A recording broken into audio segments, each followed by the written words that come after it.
మరొక క్రైమ్ నెంబర్లో మరొక కేసు రిజిస్టర్ చేయడం జరిగింది.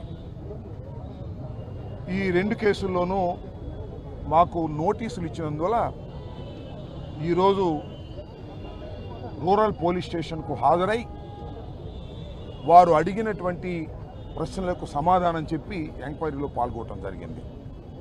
అలాగే రజనీ గారు కూడా మరొక కేసులో మళ్ళీ అర్బన్ పోలీస్ స్టేషన్కి వెళ్ళవలసిన అవసరం ఉంది. అర్బన్ పోలీస్ స్టేషన్లో కూడా మా మీద కేసు పెట్టారు. అప్పుడు మేము వచ్చి విచారణలో హాజరై వెళ్ళటం జరిగింది.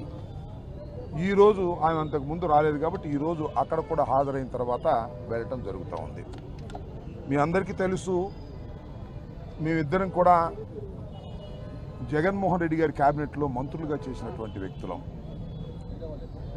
మా మీద కేసులు పెట్టి ఇలా పోలీస్ స్టేషన్కి తిప్పేటటువంటి కార్యక్రమాన్ని నారా చంద్రబాబు నాయుడు గారు, లోకేష్ గారు, కూటమి ప్రభుత్వం పనిగట్టుకు చేస్తున్నది.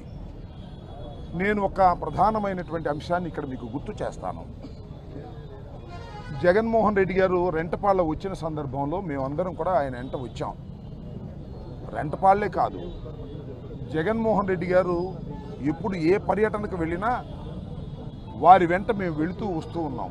ఇవాళ కాదు, జగన్మోహన్ రెడ్డి గారు పార్టీ పెట్టిన దగ్గర నుంచి ఓదార్పు యాత్ర కానీ పాదయాత్ర కానీ ఎక్కడైనా ఆయన వెంట వెళుతూ ఉన్నాం, ఫాలో అవుతూ ఉన్నాం. కానీ ఎప్పుడు ఇలాంటి కేసులు పెట్టిన పాపాన పోలేదు.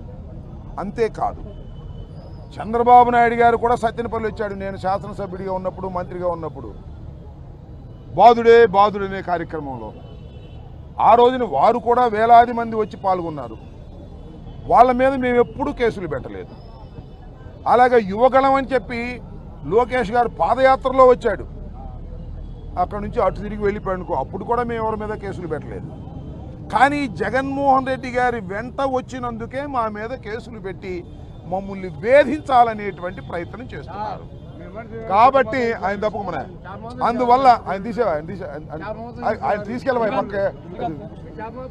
అందువల్ల మీ అందరికీ నేను చెప్పదలుచుకున్నది ఏమిటంటే, కావాలని కావాలని మా మీద కక్షగట్టి కేసులు పెట్టి పోలీస్ స్టేషన్లకు తిప్పి కోర్టులకు తిప్పి మమ్మల్ని ఇబ్బంది పెట్టాలనే ప్రయత్నం ఈ కూటమి ప్రభుత్వం చేస్తున్నదనేది దీన్ని బట్టి అర్థమవుతున్నటువంటి అంశమని ఈ సందర్భంగా నేను చెప్పదలుచుకున్నాను. ఇవాళ మా మీద కేసులు పెట్టడమే కాదు, రాష్ట్రంలో వైఎస్ఆర్ కాంగ్రెస్ పార్టీకి చెందినటువంటి నాయకులు అందరి మీద కేసులు పెట్టాలి, లోపలయ్యాలి అనేటువంటి దృక్పథంతో ప్రయత్నం చేస్తూ ఉన్నారు. నిన్ననే మిథున్ రెడ్డి గారు పార్లమెంటు సభ్యుడైనటువంటి వ్యక్తి, ఆయన్ని కూడా అరెస్ట్ చేశారు, కోర్టులో పెట్టారు. ఆయన దించబోయే బాబు కోర్టులో పెట్టి పోలీస్ స్టేషన్ రాజమండ్రి సెంట్రల్ జైలుకి తరలించేటటువంటి కార్యక్రమం చేశారు. ఈ విధంగా కావాలని లేనిపోని కేసులు పెట్టి మమ్మల్ని వేధించాలనే ప్రయత్నం చేస్తున్నారనేది మీ అందరికీ స్పష్టంగా అర్థమవుతున్నటువంటి అంశం. కాబట్టి తీసేవా తాగి వచ్చాడు కూడా. కాబట్టి మీ అందరికీ మనవి చేసేది ఏమిటంటే, ప్రజలు అర్థం చేసుకోండి, ఏ విధంగా ఈ పరిపాలన సాగుతూ ఉన్నదో అర్థం చేసుకోవాల్సినటువంటి అవసరం ఉన్నది. ఇక్కడ మేము పరిపాలన చేశాం, మంత్రులుగా చేశాం. మీ అందరికీ గుర్తుండే ఉంటుంది, సంవత్సరం క్రితం దాకా ఇక్కడ మంత్రిగా వ్యవహరించాను. ఇవాళ సత్తెనపల్లిలో రాజకీయం ఎలా ఉందో నేను ప్రత్యేకంగా మీకు చెప్పాల్సిన అవసరం లేదు. ఇవాళ ఎవరండి ఇక్కడ శాసనసభ్యులు? శాసనసభ్యులుగా ఉన్నాయని ఎక్కడున్నాడు? ఒక ఆయన డిఫాక్టో శాసనసభ్యుడు వచ్చాడు, ఒక ఆయన రాజ్యాంగేతర శక్తి, ఆయన కాంట్రాక్టరు డిఎన్ఆర్ అంట. ఆయన దగ్గరికి వెళ్ళి చేతులు కొట్టి నుంచోవాల్సి వస్తుంది.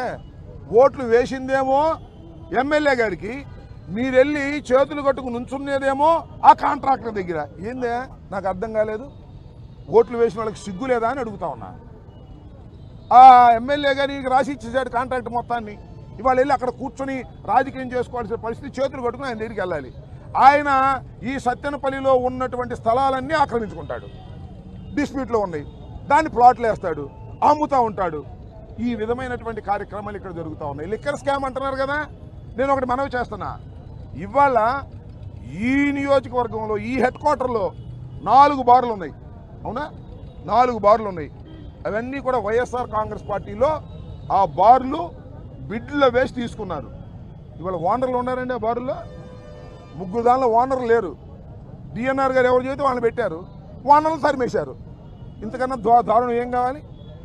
అసలు నేను మనవి చేస్తున్నా, అసలు వైఎస్ఆర్ కాంగ్రెస్ పార్టీ అధికారంలో ఉన్నప్పుడు, మేము మంత్రులుగా ఉన్నప్పుడు బెల్ట్ షాపులు ఉన్నాయా అని అడుగుతా ఉన్నా. ఎక్కడన్నా బెల్ట్ షాప్ ఉండి పట్టుకుంటే నేను ఫోన్ కూడా చేసేవాడిని కాదు. ఇవాళ ఎక్కడ పెడితే అక్కడ బెల్ట్ షాపులు కదండి. ఏమిటండి ఈ దారుణం? ఈ లిక్కర్ స్కామ్ ఎవరు చేస్తున్నారండి? చంద్రబాబు చేస్తున్నాడు, ఇక్కడ డిఎన్ఆర్ చేస్తున్నాడు, అక్కడ లోకేష్ చేస్తున్నాడు, మంత్రులంతా కూడా చేస్తున్నారు. ఇవాళ లిక్కర్ స్కాములన్నీ కూడా డబ్బులు వసూలు చేసుకునే కార్యక్రమం. జగన్మోహన్ రెడ్డి గారి మీద, వైఎస్ఆర్ కాంగ్రెస్ పార్టీ మీద కేసులు పెట్టి వేధించాలి, లోపలేయాలి.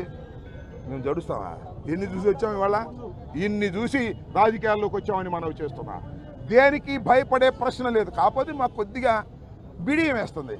ఎందుకంటే మంత్రులుగా చేసిన వాళ్ళం వచ్చి పోలీస్ స్టేషన్కి హాజరు కావాలంటేనో, పోలీస్ స్టేషన్ నుంచి బయటకు వచ్చి మీ ముందు హాజరు కావాలంటే కొద్దిగా బిడియం వేస్తుంది. ఆ బిడియం కూడా పోయింది. ఇంకా రెడీగా ఉన్నాం దేనికైనా. సెంట్రల్ జైలు పంపుతారా? పంపడం రెడీగా ఉన్నాం. కోర్టుకు పిలుస్తారా? రెడీగా ఉన్నాం. దేనికైనా సిద్ధపడి రాజకీయాలు చేయడానికి సిద్ధంగా ఉన్నాం. ఈ చంద్రబాబు నాయుడు గారి కూటమి ప్రభుత్వం చేస్తున్నటువంటి దౌర్జన్యాలని, అన్యాయాలని ఎదుర్కోవడానికి సిద్ధంగా ఉన్నాం ఈ 4 సంవత్సరాల పాటు కూడా అని మనవి చేస్తున్నా.